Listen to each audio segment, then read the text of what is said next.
Lundi 13 avril 2020, mesdames, messieurs qui nous suivez sur cette plateforme de la télévision Renaissance, c'est à nouveau au rendez-vous du journal en français. Les titres d'abord. Les rassemblements continuent au Burundi malgré la mort de la pandémie de Covid-19, les événements sportifs, les réunions des partis politiques, les rassemblements dans les églises catholiques. Le président de la Fédération internationale de football, lui, interdit toute organisation des matchs avant la fin de cette pandémie, vous l'entendrez dans ce journal. Plus de 37 millions de francs burundais est la somme que le service financier de l'état-major général de l'armée burundaise va collecter. Chaque militaire doit contribuer 20 dollars américains pour soutenir l'équipe de football de Muzinga FC. Les militaires se plaignent et dénoncent un vol organisé. Retrouvez les détails de ces titres au développement. Bienvenue encore une fois. Le Burundi a enregistré ce dimanche un premier cas de décès dû au coronavirus. Il s'agit d'un cas de contamination locale. La victime n'avait été testée que très récemment après des jours d'hospitalisation, alors qu'il est présenté des signes du Covid-19. Cet homme de 41 ans qui était en soins intensifs à Kira Hospital faisait partie de deux nouveaux cas confirmés samedi par le ministre de la Santé publique, Tade Ndikumana. Suivez. Au total, 27 personnes ont été prélevées. Parmi ces personnes, 2 ont été testées positives au Covid-19. Le premier cas positif d'une personne contact d'un des 3 cas confirmés au Covid-19. C'est une femme burundaise âgée de 48 ans, résidant à mairie de Bujumbura.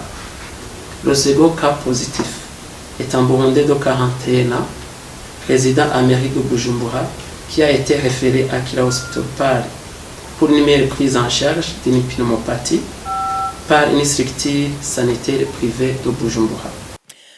Sur son compte Twitter, le ministère de la Santé reconnaît la mort d'une personne testée positive de Covid-19 qui était hospitalisée en soins intensifs à l'hôpital Kira, mais fait savoir qu'il est décédé suite aux complications liées à d'autres pathologies associées. Les rassemblements politiques, sportifs et religieux continuent au Burundi comme si la pandémie de Covid-19 qui sévit dans le monde ne constitue pas une menace à prendre au sérieux. La situation est ainsi alors que même les autorités au sommet de l'État qui devraient interpeller la population semblent croire que le peuple burundais est à l'abri du Covid-19 grâce à une protection divine, n'est-ce pas Thierry Bigrinavi? Alors que la pandémie de Covid-19 a fait sa première victime hier à Bujumbura, les plus hautes autorités de l'État prennent à la légère jusqu'aujourd'hui cette nouvelle menace de l'humanité. Et les font recours même à la superstition pour rassurer la population que cette pandémie ne constitue aucun danger pour le peuple burundais. Ce dimanche, Gaston Sindimo, le premier vice-président de la République, a affirmé que grâce à Dieu, le coronavirus a peur des Burundais. Il assistait à un match de football. Le monde entier est paralysé. Les gens sont confinés chez eux. Mais au Burundi, notre cher pays, Dieu nous a donné une bonne atmosphère. D'ailleurs, Dieu a fortifié le peuple burundais. Ce virus n'est même pas arrivé au Burundi. Même ceux qui ont contracté ce virus, je voudrais vous informer qu'ils sont très bien portants. Grâce à Dieu, ce virus a peur des Burundais. D'aucuns considèrent que ce langage est contre-productif dans la lutte contre cette pandémie qui tétanise le monde entier. La population risque de tomber dans le piège de croire qu'elle a une protection divine et néglige les mesures élémentaires de prévention, d'autant plus que de tels discours sont prononcés par les plus hautes autorités de l'État. Les dirigeants burundais n'arrêtent pas la minimisation des dangers du coronavirus dans des discours. Leurs actes sont aussi plus éloquents. Les descentes des partis politiques permettant des rassemblements de foules sont organisés dans tout le pays. Les championnats de première et deuxième division continuent sur décision de la Fédération de football. Même les championnats de basketball et volleyball continuent comme si de rien n'était. La fête de Pâques a été célébrée pour la première fois avec l'interdiction de se rassembler dans la quasi-totalité des pays du monde, sauf au Burundi, un pays miraculé selon ses dirigeants. Les églises burundaises étaient pleines de monde sans aucun souci de faire l'éloignement sanitaire. De son côté, la Fédération internationale de football appelle à ne prendre aucun risque. Pour le président de la FIFA, il ne faut en aucun cas poursuivre ou reprendre un championnat que si la situation est sûre à 100%. Gianni Infantino a lancé cet appel ce samedi. On l'écoute. Pour l'heure, la FIFA a 3 choses à l'esprit, dans cet ordre de priorité. Premièrement, la santé. La santé se doit d'être la première de nos considérations. Deuxièmement, notre préoccupation est de trouver comment aider efficacement la communauté du football dans ces heures difficiles. Et enfin, troisièmement, puisque la vie a ralenti, essayons de mettre cette expérience à profit pour réfléchir à notre avenir. Comment sortir de cette épreuve plus fort que jamais, de façon stratégique et unie, en consultant et en écoutant les idées de tout un chacun. À propos de notre première priorité, notre principe fondamental que nous appliquerons à nos compétitions et nous vous encourageons à suivre est simple. La santé avant tout. Je ne saurais trop insister sur ce point. Aucun match, aucune compétition, aucun championnat ne mérite qu'on lui sacrifie ne serait-ce qu'une seule vie. Où que vous vous trouviez, ceci doit être parfaitement clair dans votre esprit.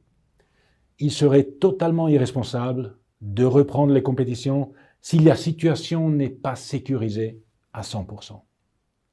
S'il faut attendre davantage, nous le ferons.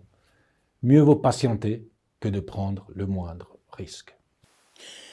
Nous poursuivons notre journal. Les militaires burundais de la MISOM doivent cotiser une somme de $20 américains pour soutenir l'équipe Muzinga FC appartenant à l'armée burundaise.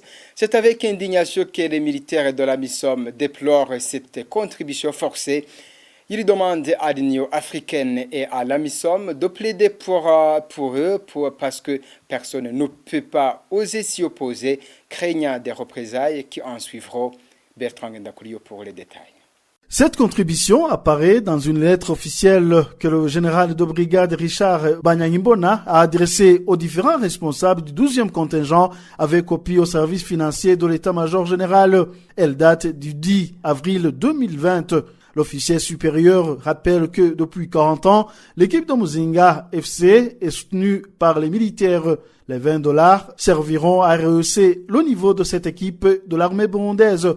Cependant, du côté des militaires concernés de la MISOM, on dénonce d'abord le caractère obligatoire qui est contraire à ce que le commandant du 12e contingent appelle contribution.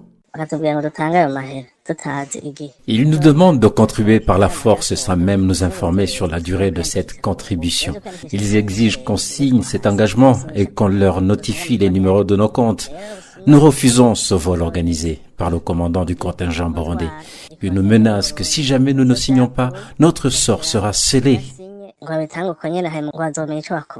Ces militaires demandent à l'Union africaine et à l'administration de la MISOM d'intervenir pour que ces contributions qu'ils qualifient de vol organisées entre le commandant du 12e contingent et les gestionnaires de l'équipe de Muzinga Football ne soient pas appliquées. Nous dénonçons cette attitude qui s'ajoute à d'autres formes de vol que connaît le contingent. Il est visible que cet argent sera détourné par le commandant du contingent avec la complicité des responsables des clubs Muzinga. Nous demandons aux chargés de la mission et à l'Union africaine de suspendre cette contribution involontaire. La question que certains se posent est pourquoi le choix du club de Muzinga FC, qui est même pas aujourd'hui dans la première division, au lieu d'autres disciplines qui excellent. Pour être précis, chaque militaire devra payer $20 à partir de ce mois d'avril. Ainsi, étalé sur plus de 4000 hommes qui composent le contingent burundais de la MISOM, cette collecte sera d'une valeur de plus de $80,000 américains, soit plus de 37 millions de francs burundais par mois. Cette somme s'ajoute à la contribution retirée chaque mois depuis longtemps à chaque militaire exerçant au Burundi en faveur des 10 clubs de Muzinga. Au total, ces dernières génèrent mensuellement plus de 4 millions de francs. Nous n'avons pas pu joindre le porte-parole de l'armée burundaise pour avoir l'avis de l'état-major général. Merci à Bertrand Ngenda Kourio pour tous ces détails. Certains orphelinats, au moins une quinzaine au Burundi, ne remplissent pas les minimums des standards internationaux. La remarque est donnée par le ministre des Droits de l'Homme, Martin Vyabandi, qui a fait également le point sur l'aide des orphelinats qui doit provenir des Burundais eux-mêmes. Martin Vyabandi les appelle à se conformer aux règles au risque de se voir fermer définitivement. Martin Vyabandi. Il est démontré que au moins 15 centres résidentiels orphelinats se trouvent dans une situation de haut risque où des minima de standards ne sont pas respectés. Il y a d'autres centres qui sont restés sourds aux recommandations et conseils formulés par l'inspection générale pendant une année. C'était de leur faire un clin d'œil, mais aussi leur mettre en garde que quiconque dirige un centre résidentiel en orphelinat et qui ne respecte pas le minimum des standards et sera puni conformément à la loi et qui va à la radiation. Nous avons été formatés par de longues années d'assistance. Même les églises locales ici, de toutes sortes, de toutes confessions, nous avons été habitués à être assistés par généralement l'Occident. Nous disons, nous devons rompre avec son comportement, avec cette croyance. Les Burundais, nous devons être les bienfaiteurs des Burundais. Ce n'est pas le président américain, ce n'est pas le président français qui est préoccupé par le sort des Burundais. Maintenant, ça commence à se voir avec cette situation de crise, de cette pandémie de coronavirus. Est-ce qu'il y a un avion qui viendra avec de l'aide ici dans notre pays? Absolument pas. Nous disons, le principal bienfaiteur du Burundais doit être son frère, sa sœur burundais. Pour les 4 reporters du groupe de presse Iwachu totalise ce lundi 175 jours d'incarcération. Ils ont été condamnés le 30 janvier de 2 ans et demi de prison et d'une amende d'1 million chacun par le tribunal de grande instance de Bubanza. Le siège était constitué de Parfait Mouvouni comme son président et Huitonze Eric et Kaneza Clarisse. En même temps, la présidente de grande instance de Bubanza, le substitut du procureur à Bubanza, Namike de Jean-Marie Vianney, les avaient requis une peine d'emprisonnement de 15 ans. Pour rappel, ils ont été arrêtés le 22 octobre dernier à Bubanza. Ils sont rendus en commune de Musigati pour un reportage sur les affrontements qui opposaient les rebelles et les forces de l'ordre. Il s'agit de Christine Kamikazi, Agnès Ndirubusa, Terence Mozenzi et Gide Harelimana qui sont accusés de tentative d'atteinte à la sécurité intérieure de l'État. Dès cette ce qui est ce journal. Merci de nous avoir suivis. À la prochaine.